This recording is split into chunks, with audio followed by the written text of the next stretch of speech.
Hello friends, कैसे हैं आप सब। मैं सृष्टि आप सभी का अपने इस यूट्यूब चैनल पर स्वागत करती हूं। आज हम क्लास 10 के एक इम्पॉर्टेंट टॉपिक दर्पण सूत्र तथा उसके उदाहरण के बारे में चर्चा करेंगे, जो कि एक बहुत ही इम्पॉर्टेंट टॉपिक है और अक्सर ही इस टॉपिक से एग्जाम में पूछा जाता है। तो चलिए बिना देरी किए हम अपने टॉपिक पर आगे बढ़ते हैं। हमारा टॉपिक क्या है दोस्तों? दर्पण सूत्र तथा उसके उदाहरण। दोस्तों, जैसा कि आपको पता है, गोलीय दर्पण के लिए यू वी एफ में संबंध जो दर्पण सूत्र होता है वो क्या होता है? वह यू वी एफ में संबंध ही होता है, जिसे हम क्या कहते हैं? दर्पण सूत्र कहते हैं। गोलीय दर्पण के लिए दर्पण सूत्र बोला जाता है। जैसा कि आप लोग को पता है, दर्पण हमारा कितने प्रकार का होता है? दो प्रकार का होता है, अवतल दर्पण और उत्तल दर्पण। तो सबसे पहले हम अवतल दर्पण के सूत्र के बारे में चर्चा करेंगे, उसके बाद हम उत्तल दर्पण के सूत्र के बारे में चर्चा करेंगे और उसी के साथ साथ एक एक एग्जाम्पल आप लोग को आगे बताया जाएगा। तो चलिए हम अपने टॉपिक पर आगे बढ़े। फर्स्ट टॉपिक हमारा क्या है?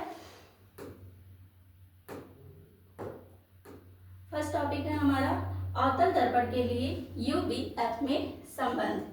तो जैसा कि आप लोगों को हमने अपने पिछले वीडियो में ही चिन्ह परिपाटी के बारे में बता चुके हैं। अगर आप लोगों ने वह वीडियो नहीं देखा है तो उस वीडियो में जा करके चिन्ह परिपाटी के टॉपिक को अच्छे से देखें, जिससे आपको ये टॉपिक और भी अच्छे से क्लियर हो सके। वैसे भी हम आपको इसी के साथ साथ उसको भी बताते चलते हैं। अवतल दर्पण के लिए यू वी तथा एफ में संबंध। किस किस में संबंध? यू वी तथा एफ में संबंध, जिसमें माना कि वस्तु ओ डैश की दर्पण के ध्रुव से दूरी, वस्तु जो हमारे पास वस्तु ओ डैश है उसकी दर्पण के ध्रुव से जो दूरी है वो कितनी है? -u। जैसा कि आप लोग को पहले ही बताया गया है, जो किरणें आपतित किरण, जो दूरियां मतलब आपतित किरण की दिशा के विपरीत दिशा में नापी जाती हैं उसमें माइनस चिन्ह रहता है, और जो दूरियां आपतित किरण की दिशा में नापी जाती हैं उसमें प्लस चिन्ह रहता है।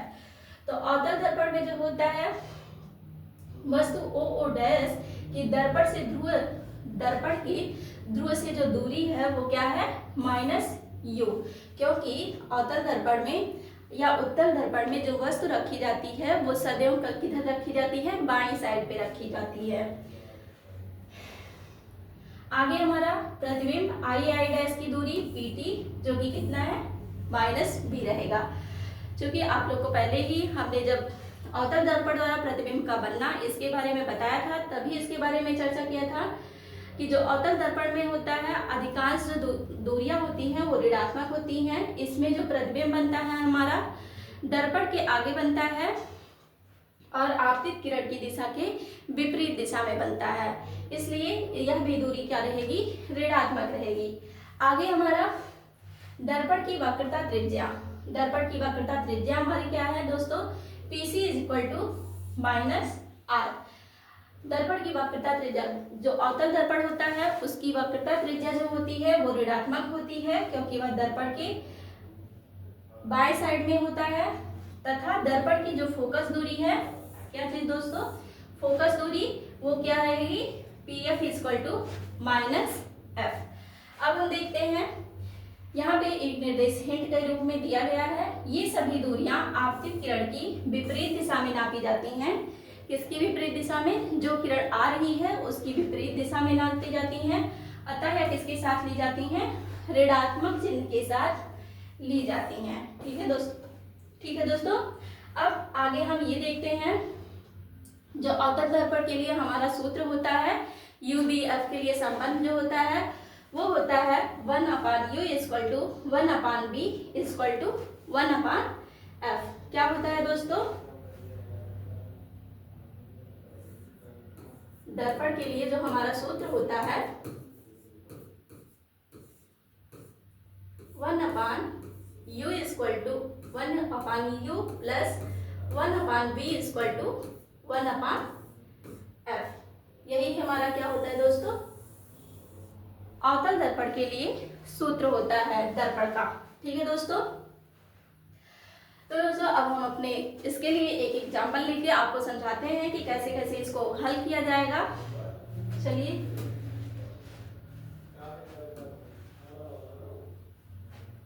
दोस्तों ये हमारा कोई अवतल दर्पण है जिसकी वक्रता त्रिज्या क्या है, 20 सेंटीमीटर। वक्रता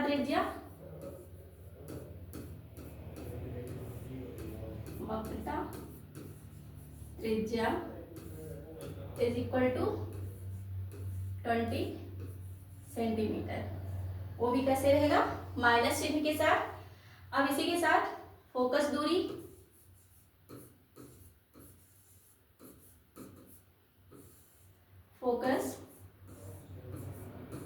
दूरी is equal to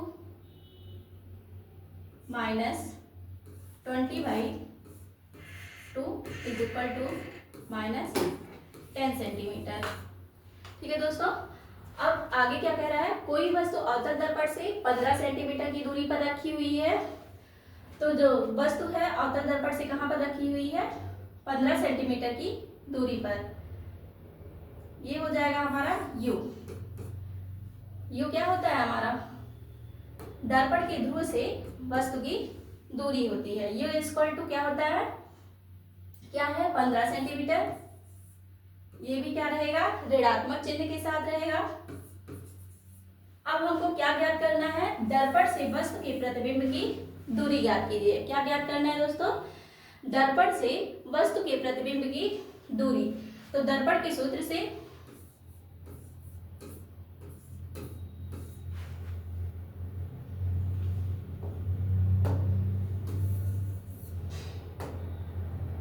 V equal to question mark. ठीक है, हमको क्या फाइंड आउट करना है, V का मान ज्ञात करना है। जैसा कि आप लोग को पता है, अभी हमने पहले ही बता दिया, दर्पण के सूत्र से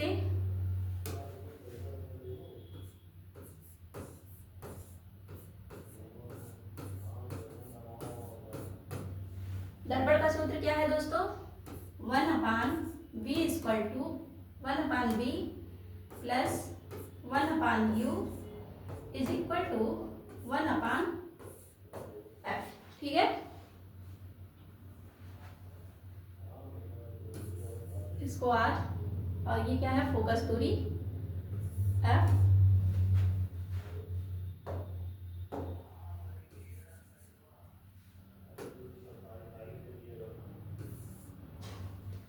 हो गया दोस्तों, अब हम इन सब का मान यहाँ पे रख देते हैं।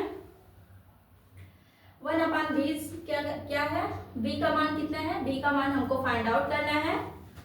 तो 1/v प्लस 1/u, u का मान कितना है हमारा, 15 सेंटीमीटर है, 15, वो भी माइनस चिन्ह के साथ।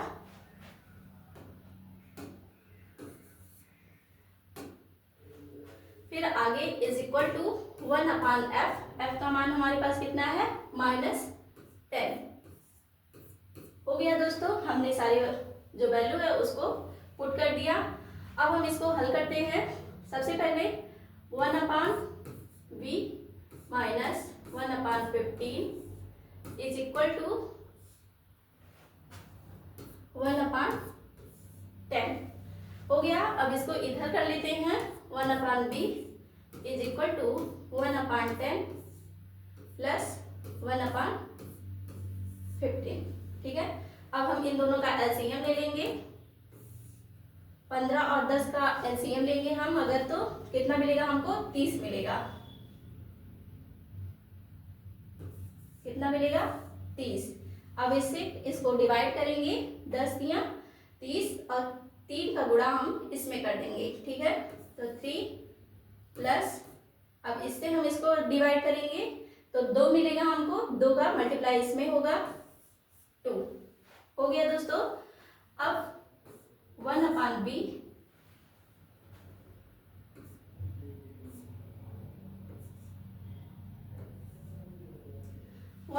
इज इक्वल टू, ये -3 है और ये +2 है। ठीक है, तो -3 में से +2 जाएगा, कितना हो गया, -1/30। यहाँ से इसको हम रिवर्स कर देंगे तो b इक्वल टू क्या हो जाएगा, -30 सेंटीमीटर।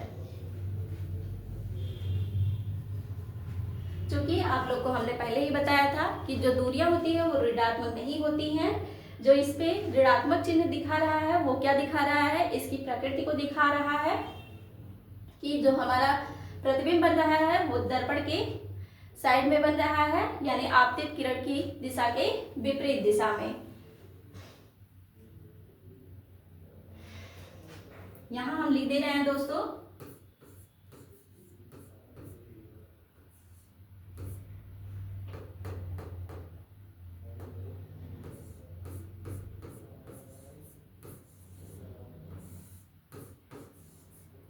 चिन्ह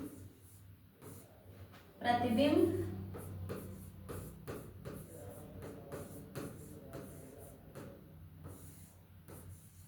की प्रकृति को दर्शाता है।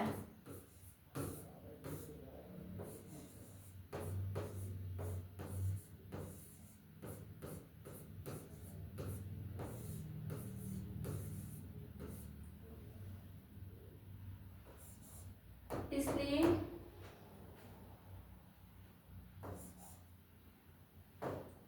b equal to 30 centimetre. ठीक है दोस्तों, यानी जब किसी दर्पण यानी अवतल दर्पण की जो वक्रता त्रिज्या है 20 सेंटीमीटर हो, फोकस दूरी जो है इसका आधा होता है जो कि 10 सेंटीमीटर है, और जो वस्तु रखी हुई है 15 सेंटीमीटर दूरी पर रखी हुई है दर्पण के ध्रुव से। अब हमको b को फाइंड आउट करना है। तो जैसा कि हमको पता है दर्पण का सूत्र क्या होता है दोस्तों, 1/u plus 1/v is equal to 1/f।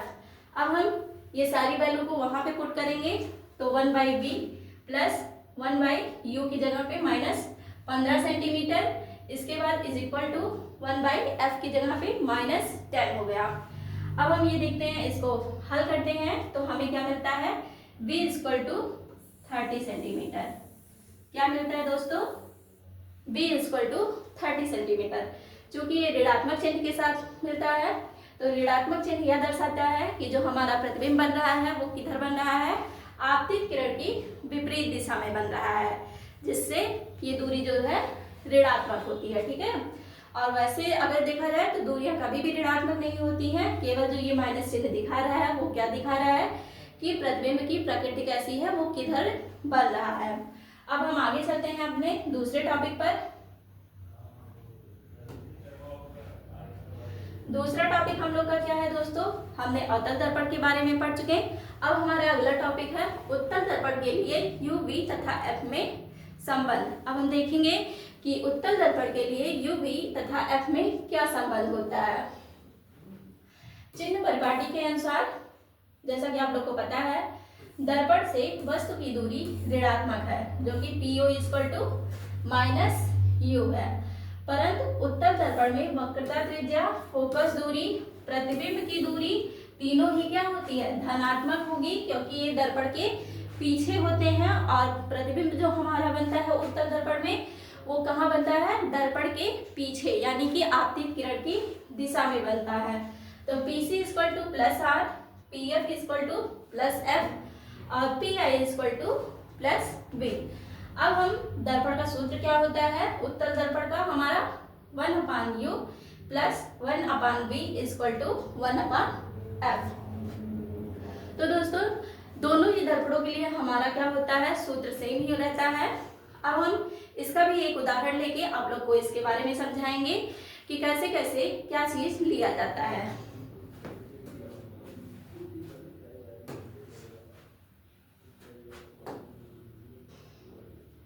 ये है हमारा दोस्तों एक उत्तल दर्पण के सामने 40 सेंटीमीटर की दूरी पर बिंदु प्रकाश स्रोत रखा जाता है। कितनी सेंटीमीटर दूरी पर,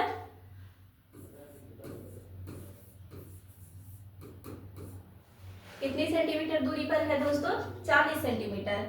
तो जो बिंदु प्रकाश स्रोत रखा गया है उसे ही हम क्या कहते हैं, U। U इक्वल टू क्या है, -40 सेंटीमीटर। चूंकि प्रतिबिंब सदैव ही क्या कहाँ रखा जाता है, बाईं साइड रखी जाती है, जो कि क्या होती है, आपतित किरण की विपरीत दिशा में। ठीक है, आगे कह रहा है दर्पण की फोकस दूरी कितनी है, 40 सेंटीमीटर। अब हम लिखते हैं फोकस दूरी F इक्वल टू 40 सेंटीमीटर। जैसा कि अभी हमने आपको पहले ही बताया है कि जो इसमें उत्तर दर्पण में फोकस दूरी होती है वक्रता त्रिज्या होता है, और जो प्रतिबिंब की दूरी होती है वो कैसा होता है, धनात्मक होता है। ठीक है, तो वैसे ही फोकस दूरी हमारी क्या है, 40 सेंटीमीटर। हमको फाइंड आउट क्या करना है, प्रतिबिंब की स्थिति ज्ञात करनी है, B equal to question mark. ठीक है दोस्तों, अब हम दर्पण के सूत्र से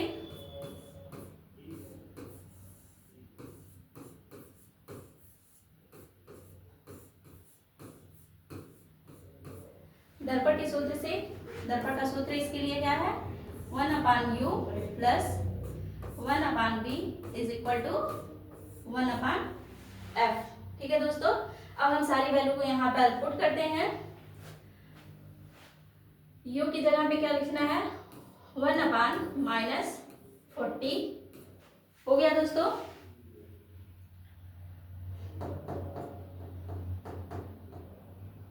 -40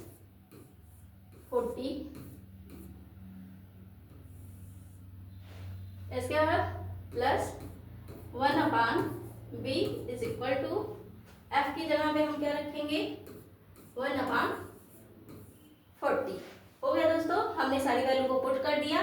अब हम इसको सॉल्व करते हैं। 1/-40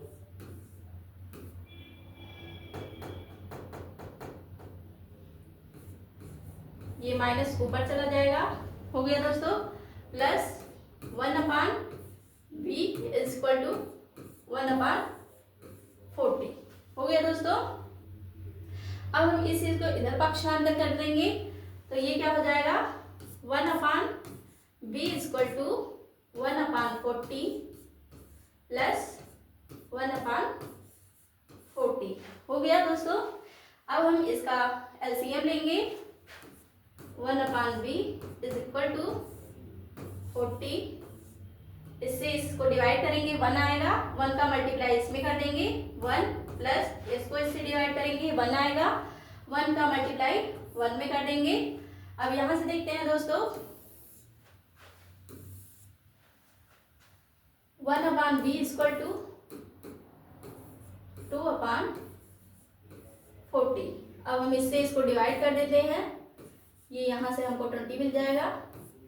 1/b equal to 1/20, b equal to क्या हो जाएगा, 20 सेंटीमीटर।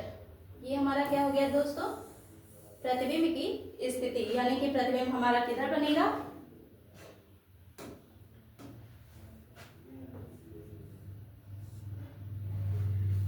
कहां पर बनेगा दोस्तों, v इक्वल टू 20 सेंटीमीटर, यानी कि दर्पण के पीछे जो हमारा प्रतिबिंब बनेगा कहां पर, 20 सेंटीमीटर दूरी पर बनेगा दर्पण के ध्रुव से, जो कि ये धनात्मक दिया है क्योंकि ये आपतित किरण की दिशा में है। तो दोस्तों, एक उत्तर दर्पण के सामने 40 सेंटीमीटर दूरी पर बिंदु प्रकाश रखा है, बिंदु प्रकाश स्रोत रखा है, तो ये क्या हो गया हमारा u, क्या हो गया दोस्तों, ये हमारा हो गया वस्तु की दूरी u इक्वल टू -40 सेंटीमीटर। ठीक है, अब फोकस दूरी दी हुई है हमारी 40 सेंटीमीटर दी हुई है, तो फोकस दूरी इक्वल टू 40 सेंटीमीटर। अब हमको प्रतिबिंब की स्थिति यानी b का मान फाइंड आउट करना है। इसके लिए b equal to question mark, दर्पण के सूत्र से, अब दर्पण का सूत्र क्या होता है, 1/u plus 1/b is equal to 1/f। अब हम सारी वैल्यू को पुट कर देते हैं इसमें, 1/u की जगह पे -40 सेंटीमीटर यानी 40 plus 1/b is equal to 1/40, जो कि फोकस दूरी है, b को हमको फाइंड आउट ही करना है। अब हम इसको, ये माइनस चिन्ह ऊपर चला जाएगा, इसको इधर पक्षांतर कर देंगे, 1 equal to b, 1/b equal to 1/40 plus 1/40। अब हम इसका एलसीएम ले लेंगे, तो एलसीएम लेंगे तो 40 आ जाएगा। इसके बाद इससे इसको डिवाइड करेंगे, डिवाइड करने पर 1 आएगा, 1 का मल्टीप्लाई फिर 1 में कर दिया जाएगा। फिर इससे इसको डिवाइड करेंगे, 1 मिलेगा हमको, फिर जो 1 मिलेगा उसको हम 1 से मल्टीप्लाई कर देंगे। अब 1 + 1 कितना हो गया, 2 हो गया, तो 1/b = 2 + 40, 2/40, ठीक है। अब हम देख रहे हैं 2 से 40 कट जा रहा है, ये 20 बाहर जाएगा। इसके बाद 1/b = 1/20, b = 20 सेंटीमीटर। ये हमारा क्या हो गया, प्रतिबिंब की स्थिति कहाँ पर है, प्रतिबिंब कहाँ पर बन रहा है हमारा, 20 सेंटीमीटर दर्पण के पीछे बन रहा है। तो दोस्तों आज का हमारा टॉपिक क्या क्या था, उत्तल दर्पण का सूत्र और अवतल दर्पण का सूत्र। आशा करती हूँ दोस्तों आपको हमारा यह टॉपिक समझ में आया होगा। आज का हमारा यह वीडियो यहीं पे ही एंड होता है। आगे का लेक्चर हम अगले क्लास में लेंगे। Thanks for your support.